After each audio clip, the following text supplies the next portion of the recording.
Welcome back to Noir Reality, where we explore the darker side of human nature and the unforeseen consequences of our actions. Today, we delve into a story that blurs the lines between domestication and wild instinct.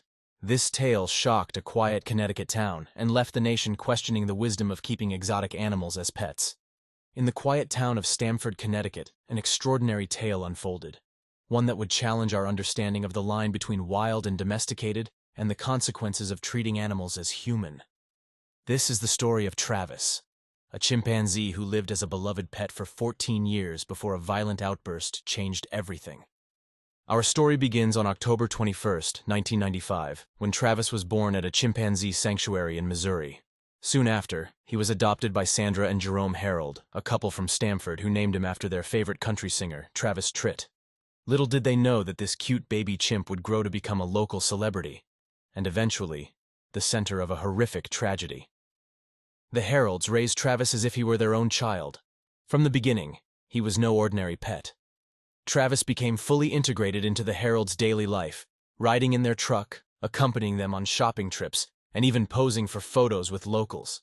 He quickly became a fixture in the Stamford community, charming residents and visitors alike with his human-like behaviors. As Travis grew, so did his repertoire of impressive skills. He could dress himself, water plants, and even help feed hay to the Harolds' horses. At mealtimes, Travis would sit at the table with the family, eating with utensils and sipping wine from a glass. His intelligence was remarkable. He could use keys to open doors, log onto the family computer to look at pictures, and operate the TV remote to watch his favorite baseball games. Travis's fame extended beyond Stamford. His charming demeanor and human-like qualities caught the attention of advertisers. He starred in commercials for big brands like Pepsi and Old Navy, appeared on The Maury Povich Show, and was even featured in a television pilot. Travis had become a local celebrity, adored by many, including law enforcement officers who saw him as a quirky but lovable character. Neighbor Tony Macari even used to wrestle with Travis regularly. He noted that the animal was always extremely careful when playing and knew when to stop. According to Macari, Travis listened to instructions better than his own nephews.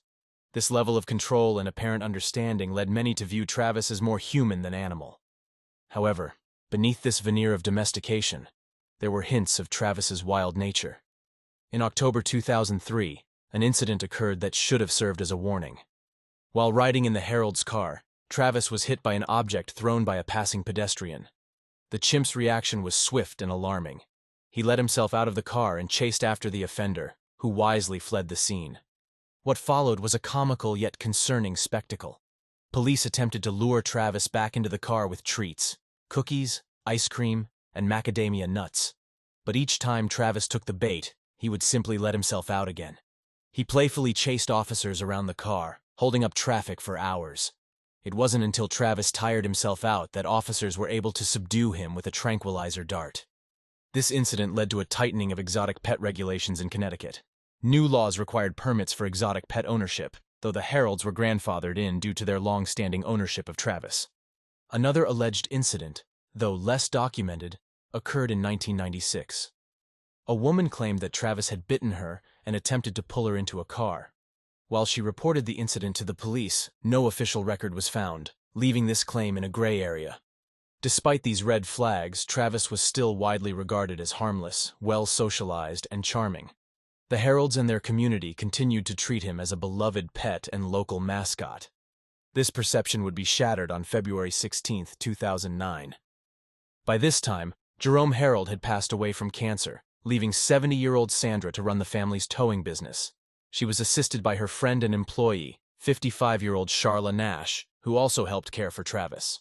That fateful afternoon, around 3:40 p.m., Travis took Sandra's car keys and left the house. Concerned, Sandra called Charla for help.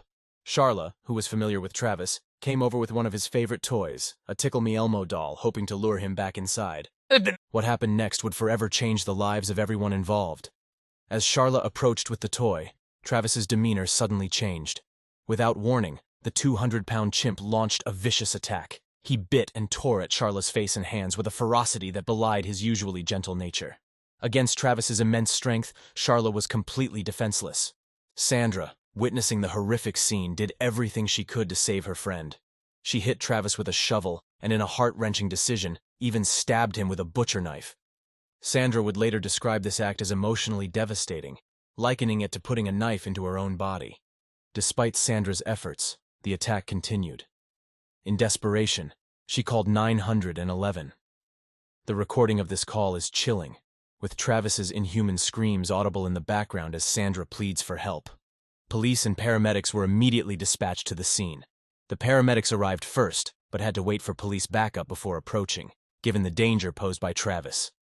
As the first police car arrived, Travis finally stopped his attack on Charla. Blood-soaked but eerily calm, he approached the police cruiser. He tried to open the passenger door, then smashed one of the wing mirrors. In a display of his intelligence and familiarity with vehicles, Travis then walked around to the driver's side and opened the door. The officer inside, faced with an immediate threat, had no choice but to discharge his weapon. He fired several rounds into Travis at close range. Yet, in a testament to the incredible strength and resilience of adult male chimpanzees, Travis did not die immediately. Instead, he returned to the house, where he finally succumbed to his wounds in front of his cage. The aftermath of the attack was devastating for all involved. Charla Nash's injuries were catastrophic. She had lost her hands, nose, eyes, and lips. Her mid-face bone structure was destroyed, and she had suffered significant brain tissue injuries. The severity of her wounds was so extreme that the hospital staff who treated her required counseling afterwards. Despite the odds, Charla survived. Her recovery journey was long and arduous, involving multiple surgeries and experimental procedures. Doctors managed to reattach her jaw but couldn't save her sight. She was left with extensive scar tissue that barely resembled a human face. Given the extreme nature of her injuries, Charla became a candidate for experimental face and hand transplants. She bravely agreed to these procedures, which were initially successful. However, her transplanted hands had to be removed later due to complications from an infection. While Charla will never fully recover, she has shown remarkable resilience. She's regained some degree of independence and has become an advocate for responsible exotic pet ownership.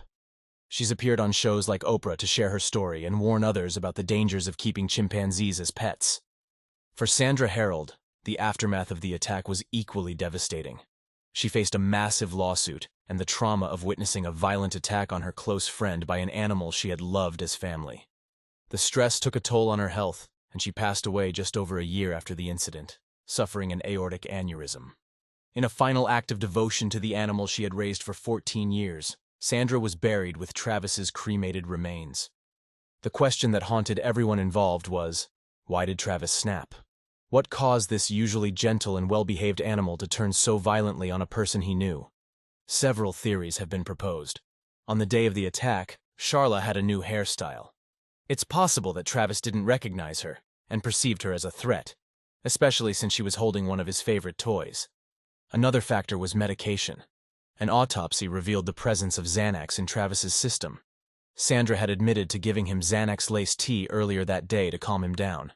While Xanax is typically used as an anti-anxiety medication, it can occasionally cause paradoxical reactions, including aggression and mania. But perhaps the most important factor was simply Travis's nature as a wild animal. Despite his upbringing and human-like behaviors, Travis was still a chimpanzee, with all the strength and unpredictability that entails. Chimpanzees are known for their incredible strength, estimated to be 4 to 5 times stronger than an average human, and can be unpredictable, especially as they reach sexual maturity. The tragic story of Travis serves as a stark reminder of the risks associated with keeping exotic animals as pets. Chimpanzees, our closest genetic relatives, share 98.8% of our DNA. This closeness can create an illusion of similarity that masks their wild nature. In their natural habitat, chimpanzees live in complex social groups, engage in intricate behaviors, and can be both cooperative and aggressive. They have been known to attack and kill other chimps and even humans in the wild. When kept as pets, chimpanzees are removed from their natural social structures and forced to adapt to a human world they can never fully understand or be part of. As they mature, their strength and wild instincts can become increasingly difficult to manage, leading to potentially dangerous situations. The incident with Travis led to increased scrutiny of exotic pet ownership laws across the United States. Many states have since tightened their regulations, but the issue remains contentious, with some arguing for a complete ban on private ownership of primates and other exotic animals.